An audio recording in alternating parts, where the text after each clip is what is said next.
कल्याण के लिए समर्पित, किसानों के लिए समर्पित, नौजवानों के लिए समर्पित, माताओं बहनों के उत्थान के लिए समर्पित, अर्थात सबका साथ सबका विकास, जिसमें कोई भेदभाव नहीं होता, वह काम करते हुए जब 2017 में माननीय प्रधानमंत्री जी की छत्र छाया में हम सब लोगों को उत्तर प्रदेश के अंदर चुनाव लड़ाने का मौका मिला, तो आप सब लोगों ने अपनी ताकत दिखा दिया कि उत्तर प्रदेश में भारतीय जनता पार्टी अपने साथियों के साथ 325 विधायक जिता करके देने की ताकत रखती है।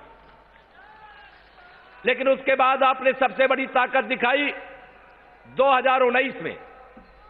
जब 2019 का लोकसभा चुनाव आया तो 2019 के चुनाव में बुआ भतीजे एक हो गए थे, याद है कि भूल गए?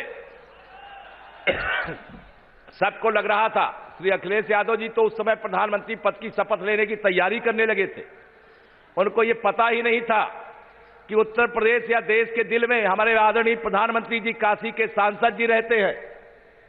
वह सोचे कि कुछ नेताओं को ले लेने से भारतीय जनता पार्टी का विजय रथ रोक लेंगे, लेकिन आप सब लोगों ने दिन रात परिश्रम करके जिस प्रकार से कमल खिलाने का काम किया, विरोधियों के हौसले पस्त हो गए। अभी इस समय मुंगेरी लाल के हसीन सपने देख रहे हैं। सुना है आप लोगों ने श्री अखिलेश यादव जी कह रहे थे 400 सीटें जीतेंगे, सुना है कि नहीं सुना है आप लोगों ने?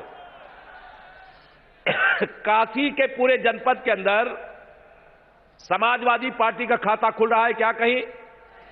दोनों हाथ उठा के बताइए, खाता खुल रहा है क्या कहीं? इधर भी बताइए, खुल रहा है क्या कहीं? काशी में खाता खुल नहीं रहा, अयोध्या में खाता खुल नहीं रहा, प्रयाग में खाता खुल नहीं रहा। पश्चिम से लेकर के पूरब तक जिस समाजवादी पार्टी को खोजना पड़ रहा है, वो 400 सीटों के सपने देख रहे हैं। मैं पूरे विश्वास से बाबा जी की धरती पर कह सकता हूं कि वह 47 सीटें 2017 में जीत करके आए थे। उनके ऐसे कोई कर्म नहीं है जिसके आधार पर 47 से वो 48 तक पहुंचे। वो 47 से 40 पहुंच सकते हैं, लेकिन 47 से 48 नहीं पहुंच सकते।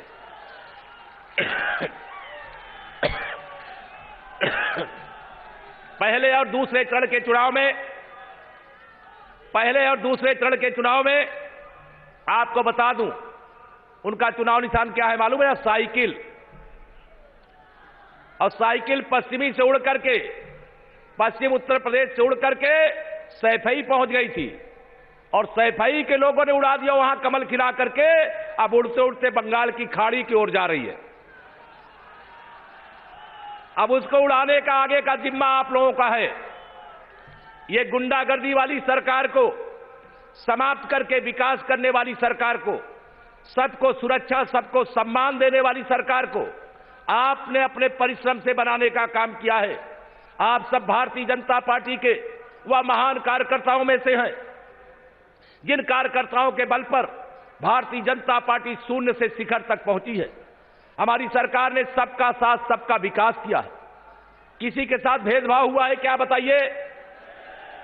दोनों हाथ उठा करके बताइए माननीय प्रधानमंत्री जी साहब ने, किसी के साथ कोई किसी योजना में भेदभाव हुआ है क्या?